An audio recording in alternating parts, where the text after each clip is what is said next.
Baruch atah Adonai Eloheinu melech haolam asher kitshanu b'mitzvotav v'tzivanu lahadlek ner shel Hanukkah. Baruch atah Adonai Eloheinu melech haolam shehekiyanu v'kivianu v'higiyanu lazman hazed. And you're really supposed to say those prayers before the lighting of the candle. But you know, this is Instagram Live, so we needed to have a little action shot in there. So I'm sure that the king and queen of the heavens will understand. I'm going to move this over here. Happy first night of Hanukkah to all of those who are celebrating the Feast of Lights that commemorates the Maccabees' miracle of the oil lamp. They had enough oil to last them for one night in the lamp, but miraculously it lasted for 8. It allowed them to overcome their challenges, and it is what we celebrate in the Feast of Lights during the Hanukkah season. Now, because of that, we cook a lot of foods in oil at this time of year, Jews like me. And probably the most famous of all are the potato latkes, the potato pancakes that, you know, it reminds me of that old ad in New York City for rye bread. You don't have to be Jewish to love Levy's. Yeah, you don't have to be Jewish to love potato pancakes. Welcome to Instagram Live, AZ Cooks edition. How is everybody? I am just so pumped because there is nothing better than making potato pancakes on the first night of Hanukkah, and we have so much more to celebrate. Big thank you to our sponsors, Florida Caña Rum, Helados Mexico, and of course the good people at Shun Knives. So many things happening. Let's get the business out of the way and then we'll get on to the occasion at hand, which is the making of the latkes. First of all, for those who may not be Jewish and are curious to know, you say the prayer, you light the central candle every night, and then you move from right to left, right? Because that's how we do things. And on the first night, you light one candle and you end up with 8. This one in the middle is a very special candle. Bonus points for anyone who puts that into the chat. No, don't do it because you're going to overwhelm it because millions of you know. What a beautiful way to start every evening at sundown. It really feels nice to say the prayer with all of you. Second thing, we have a big giveaway. I don't want to blow this. The good folks at Shun, we are giving away these 2 knives. So thank you, folks at Shun. We have this beautiful blonde 8-inch, right? You've seen me use mine on this show. It's just a stunning piece of craftsmanship. And then they have a 7-inch Santoku, which is this Japanese style chef knife. It's a classic Santoku. Both are in Damascus. Both are blonde handles. Absolutely beautiful. You're also going to get a 6-pack of spices from me, the Andrew Zimmern spices, thanks to my partners at Badia. The giveaway is going to be open until December 20th, which is a week from this Sunday, so you have plenty of time. So here's what you have to do. Tomorrow, we're going to put a post on my Instagram account, and the Shun people are going to put one on their account, and it's going to be announcing the giveaway. You're getting a special advance warning. So what you do is you like the post, tag 2 friends in the comments section, follow my Instagram at ChefAZ, follow at Shun Cutlery, so you're following them. And if you want an additional entry thrown into the mix, subscribe to my YouTube channel and comment in my latest video entitled Shun Knives. Makes sense? It's all going to be in the post tomorrow. So really all you have to do is check out the post tomorrow, and you know it's happening, and you'll be able to enter to win this wonderful giveaway. 2 different winners. One will get the 7-inch chef, the other one will, or the 8-inch chef, the other one will get the 7-inch Santoku. More about those when we do a little sharpening business in a little while. All right, first thing that we're gonna do. let's talk about potato pancakes. There are a whole bunch of great recipes out there. You can just grate potatoes, mound them together. They'll stick together because there's starch in there, and you can fry them. But you got to use a starchy potato, right? Some people like to use a middling starchy potato like a Yukon Gold. Other people like to use a baking potato like an Idaho, which is the starchiest. Don't use any of the young little red new potatoes. Those have very little starch in them and a lot of water. They're not going to make a very good potato pancake. And you just make like a crispy hash brown. That's not really, to me, a potato pancake. I grew up in a Jewish household where we put egg and matzah meal and onion and white pepper. And as I was playing around with my grandmother's recipes over the years, a long time ago, I came up with, I think I actually had run out of fresh Yukon Golds, and I had some leftover steamed or roasted ones, and I just used the mashed potato mixed with some grated Idahos, and I came up texturally with something that I just think is an exceptional potato pancake. It celebrates the crispiness, and it celebrates the soft, oniony pancake part, and it's just absolutely, absolutely out of sight. So the first thing that we want to do is, this is my cooked and riced potatoes. They're passed through a vegetable ricer. You could push them through anything that has holes in it, you know, just to like break up the potato nice and softly, get air into it without activating any other starches. These are 2 beaten eggs, and these are my grated potatoes. And the first thing that I want to do with my grated potatoes, because we're going to put half into the food processor, is I want to drain them. And so I'm going to lift these out of the water. We put them in the water so they wouldn't oxidize, right? And I'm going to go over to the sink because all the way at the bottom is some really, a super helpful ingredient, and that's the starch that's in there. I'm going to show you that in a second. I'm just going to slowly tip this away and leave all the starch in the bottom of the bowl. This is super exciting Instagram live video action right now. So I love it when you get a nice pile of potato starch, because in all honesty, it really does help the potatoes stick together. And you can see that white milky substance in there those potatoes are sitting in, that's the starch. So I just pile that on top so I don't lose it. The water will sink down to the bottom.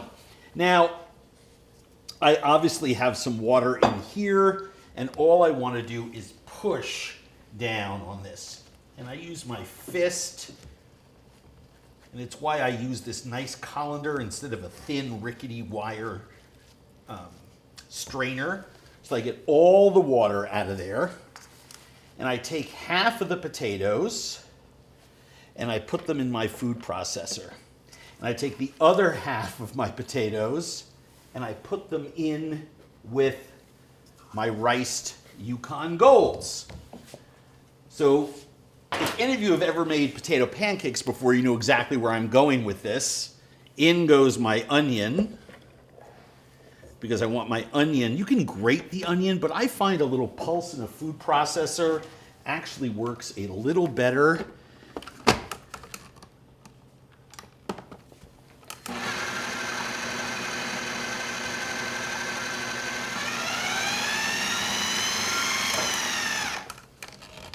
And that is usually all that you need. Been having a problem with this lid, and I don't want to break it. There we go. So here I have my blended mixture, and I'm just going to take that onion and pureed potato and put that into there. Now that is starting to feel like potato pancakes. All right, so next thing we do, my beaten egg, 2 of them.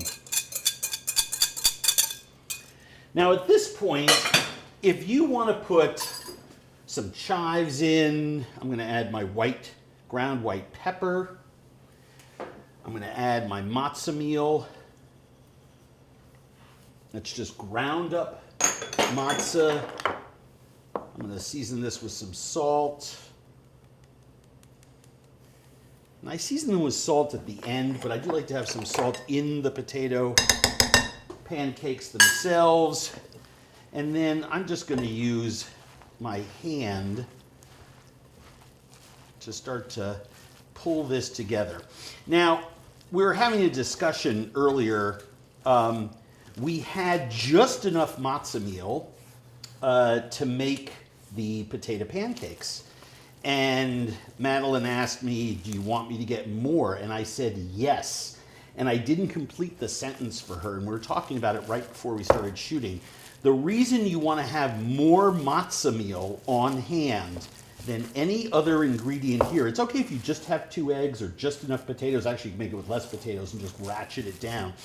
Is that the matzah meal is what soaks up all the moisture in this recipe, right? So let's say you didn't drain your potatoes very well, or let's say you have a larger egg than I use. Like you live on a farm and you have these really monster eggs, or you made a mistake and put 3 eggs in, right? The matzah meal is what is going to allow you to soak up some of that moisture. What you want is you want it to be moist and you want it to feel like bread dough. And these just worked absolutely perfectly. It is a very, very tight recipe, as we like to say in the biz. So all I do is I just flatten these out. I don't want to overwork them. And we're going to put the first batch into the oil. And then, as always, raise that temperature up. Could you use sweet onions? Yes. A sweet onion is a varietal of onion that's just a little sweeter and has some more sugars in there. And yes, you can. You can also make these miniature if you want. I don't recommend making them bigger than 3 inches or so across. And I try not to work them too much. It's nice if you have some of these little frilly edges to come off them. Would you rather fry in schmaltz? You can fry. It's schmaltz, Vicky. You can fry in schmaltz. The problem with schmaltz is that most people haven't cleaned their schmaltz. In other words, it still has little toasty bits from the roasting pan and stuff like that. If you have what is referred to as rendered schmaltz, of course you could fry in it. Someone here wants you to eat a bug. That's really funny. I used to do that at another point in my life.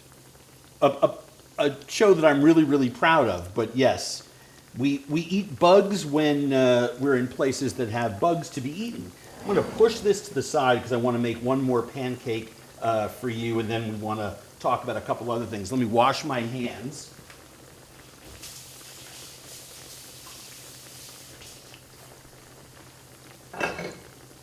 And bring this over here into the conversation. Fantastic. By the way, once your pancakes have gone into the oil, you may want to just give them a little oots just to make sure that they're floating properly. Nothing is sticking. These are coming along just beautifully. I'm just going to move them around to the edges and make one more pancake for you guys. So here's the deal. Some people like to put root vegetables, like to put all kinds of other stuff in there. If you want to put a little bit of sweet potato in there, by all means, make some little sweet potato threads, right? Could you do it solely with sweet potatoes? Of course you can, but sweet potatoes, remember, don't have a lot of starch in them. And I'm just going to, you could grate the whole potato and mix it into the next batch. I'm just going to load these in. Oh, I don't have that much room. I'm going to have to make a smaller one. And you can make one with mixed root vegetables in there. It's just so much fun to make potato pancakes. Would you serve There we this go. as an entree? Potato pancakes are a thing unto themselves and can be dinner depending on what you top it with. You can top it with smoked salmon, you can top it with brisket, you can eat them plain with sour cream and applesauce, which is how I do it. We usually gorge on potato pancakes on the first night of Hanukkah, and then all you do like an hour later is make yourself like half a turkey sandwich and call it quits. There are a lot of people who will make a brisket. I'm going to make a brisket on Friday night, tomorrow, and I'm going to eat potato pancakes with all my friends. Do you serve it with applesauce? I do. We're going to serve it up in just a couple of minutes once those are done. I do applesauce and sour cream. I'm kind of a classicist, although a couple years ago, Madeline and I did a thing where we did potato pancakes 800 ways. And one of the things that I put on them was just a little bit of pulled hot brisket, kind of the ends chopped up in the gravy, and just sat it on the top with a little horseradish mixed with sour cream. And it was absolutely unbelievable. I wanted to show you, a question came up the other day. While these are frying, I want to show you a little something that the folks at Shun sent us. I have an old one of these in my kitchen at home. It is a sharpening stone. One side is coarse, one side is smooth. You can feel it here. The blue side here is 1,000 grit. The brown is 400 grit, which is coarser. 1,000 grit is much smoother, right? You soak it in water so that the knife glides and you don't abrade the stone. Shun started making these, which I just think is fantastic, which is like a little holder so this doesn't go anywhere, right? So I just put a towel down. I usually wet my towels on boards. A little bit of moisture helps it stick. Then this goes there. Now that's not going anywhere. And I am going to show you on this knife here the difference between sharpening and honing. When I'm working with knives and chopping, I keep my steel around and I pass my knife over the steel 10, 15 times on each side in between chopping jobs. Shun also sells a cute little tool like this. Some people don't want to use a sharpening steel. This actually has 3 different wheels in there. The coarse, the medium, and then the fine. And what you do is you pass it a couple times through the first one, and then a couple times through the second one, and then a couple times through the third one. This is great for people that don't want to work with the steel. I'm just used to the steel. Hold on one second. Let's see if we are ready to flip these. Sure. I like to turn them actually a couple times. Don't stick your fingers in the oil. My fingers are less sensitive than most people's. But just flip these over. That way they'll cook evenly. I like to turn them over once, twice, 3, 4 times. But, you know, that's completely up to you. You see all the steam that's coming out of there? That's the moisture coming out of the potato. All of that bubbling is the moisture, water. Water's in the eggs, it's in the potato, water's in the onion, water is in these. So you can't really brown in the presence of moisture. So you want to do is you want to keep flipping, because that way, as more moisture escapes and starts browning, you don't end up with one side being browner than the other. Eventually, these are all going to get stunningly brown, and we will be able to share those together. Anyway, there are sometimes little rubber guides and stuff like that to help you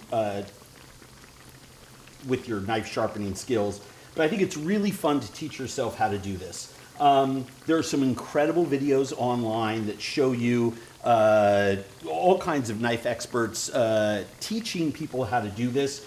But essentially, all you want to do is you want to hold this at about a 17 to 20 degree angle and push this down the length of the stone.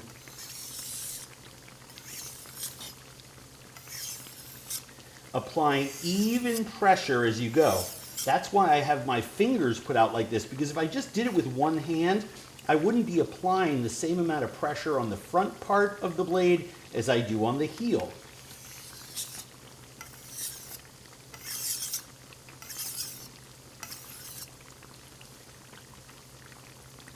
If you find yourself catching the edge of the cloth, by all means adjust the cloth, because you do have a knife in your hand, right? And I do like to wet this. And you can also wet the stone itself.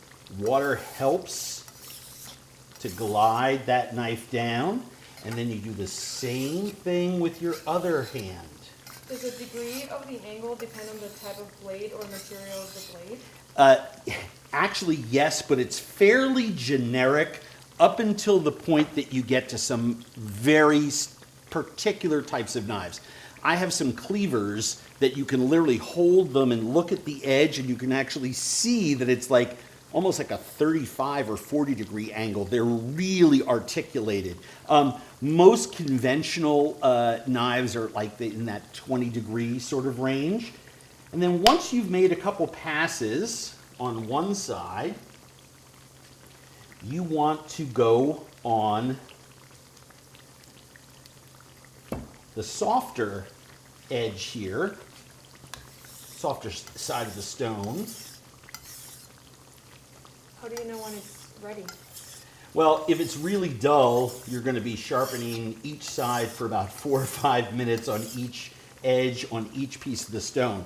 That's if you're putting a new edge on it. You really have to pay attention to your own knives and what the blades are telling you in terms of use. I put a new edge onto my knives, gosh, how often? Every couple of months, but I keep them pretty well honed also. All right, I'm just going to flip these over again.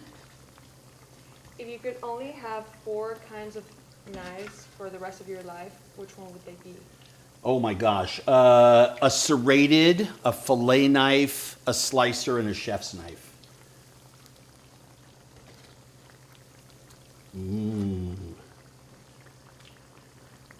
This one, I don't know what I did to this one, but it's starting to break apart. Maybe when it cooks some more, it'll get better. Okay, so we have now put in, by the way, this knife we have used for, well, since September when it came here. We have only put it on the steel. I have never put it on the stone. And Vicki, do you want to pass me that potato pancake recipe over there? And you can see that just cuts through that paper. Super, super simple, right? That's a very nice, sharp Who needs scissors? knife. Well, that's true. I could also shave my beard. I think that part of the fun of cooking is taking care of your equipment yourself. I think it elevates things to a new level, and you start to really appreciate the craftsmanship of the pieces that you have. I think it's also important, if you have good knives, you want to take care of them. You don't want to just throw them into a drawer. You want to keep these protective covers on them, sometimes referred to as sayas, which is the Japanese word for them. You want to make sure that you have a sharpening steel and a stone. This is a really nice set that Shun makes. And you want to make sure that you wash and dry your knives by hand, and that you never put them into the dishwasher. That is a big no-no. Where can they get that stone that you use? If you go onto the Shun website, they sell them. Shun also sells these kits wherever their knives are sold. I know most people are shopping at, like Amazon these days.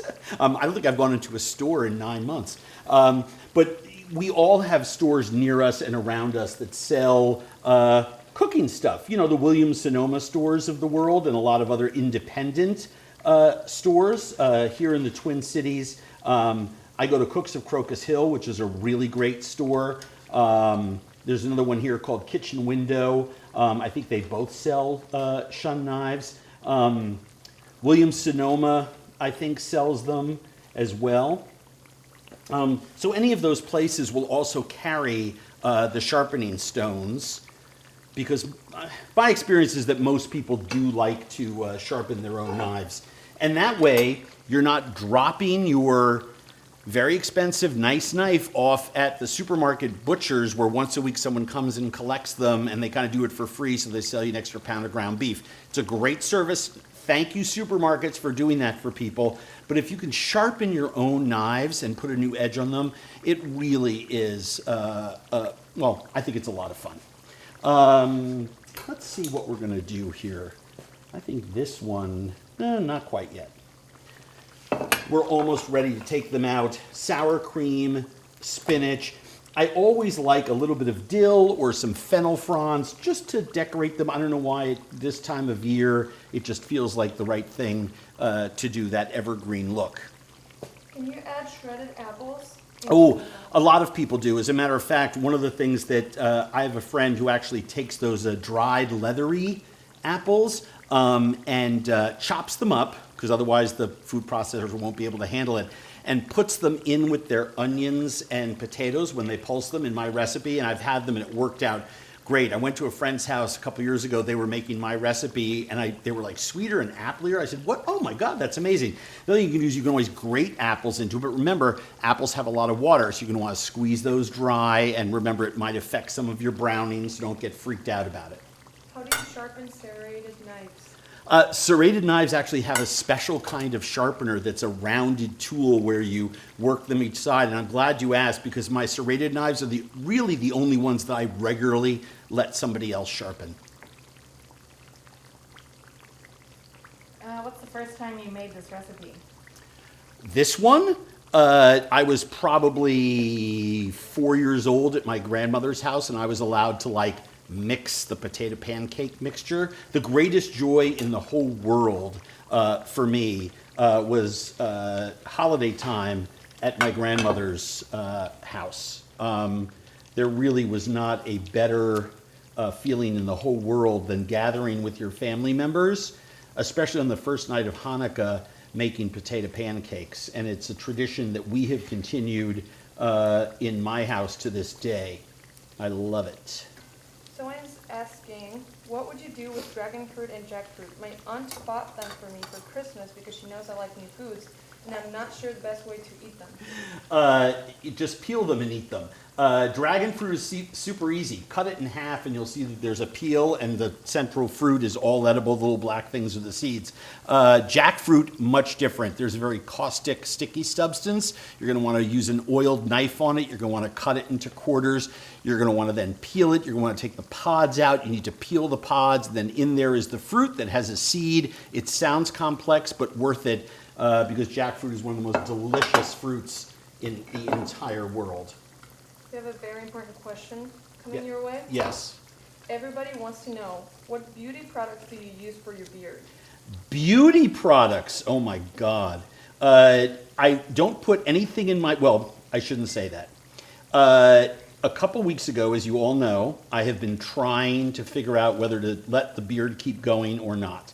So I decided I would let it keep going, but my problem with letting the beard keep going was that I had this weird cowlick, which is now kind of gone as it's kind of come down. But I also, because I don't have hair on my head, I don't use shampoo or conditioner. And so I rooted around in the closet and I found some old hair conditioner, and like Vidal Sassoon from like 85 years ago. And I washed my beard and I put the conditioner in, then I rinsed it, and it came out and it was just fantastic. So then a friend of mine said, you know, there are these things called leave-in conditioners. Like apparently you don't wash it out, you just leave it in. So I just take a little bit when I'm leaving the shower and I just rub it in, and it's super soft and smells really great. And now it's kind of hanging well. But there's so much COVID around. I was going to go to a shop and have them kind of shape it a little bit, but it's going kind of good. I just don't like the fact that it's thicker here in this, like, the Fu Manchu area, whatever you call that. What oil did you use to fry? To fry, this was canola. Canola. All right. Let me show you how this is done. So this is important. Do not put sour cream first. Why do you not want to put sour cream first? Because it will melt and run all over the hot pancakes. You put the applesauce on first, and that kind of cools them down a little bit because you don't want to eat these unless they're hot, right? Andrew, Bobby Flay saying, put some applesauce spiked with roasted green chilies on those pancakes. Oh my God. Bobby Flay, happy birthday, my friend. Happy, happy birthday. First night of Hanukkah is Bobby Flay's birthday. How's that? And I'm sure you have already gone to temple, but mazel, my friend. So here you go. Super crispy, really yummy. The Hanukkah candles are still lit. JP? Yeah. Come here. Get a potato pancake. I mean, this is, you know, everyone has to have one. It's super important. I've never had a potato. You've never had a potato pancake? Nope. Wow, it's a new treat for the Spaniard. All right, anyway, these are literally the most perfect potato pancakes you will ever eat. Sufganiyot, jelly donuts, brisket, all the holiday recipes on my website. Thank you so much to our sponsors, Florida Caña, our good friends at Helados Mexico, and of course our friends at Shun. Check out my Instagram feed and, of course, the Instagram feed for Shun Cutlery, at Shun Cutlery. The post tomorrow on the giveaway for the knives. 7 more nights of Hanukkah. Go get your recipes at andrewzimmern.com. Am I forgetting anything? Giveaway tomorrow. Giveaway tomorrow. I think I said that. And hey, if you have knives, learn how to sharpen them, right? I'm not asking you to go make your own bacon or slaughter your own pigs or anything like that, but just sharpen your knives. Hold on, let's see how these are. That's good. Got something on your beard. Oh, that's the other problem with the beard. Shit gets caught in it. Other than that, I'm doing great with it. Thank you for asking. I love you people.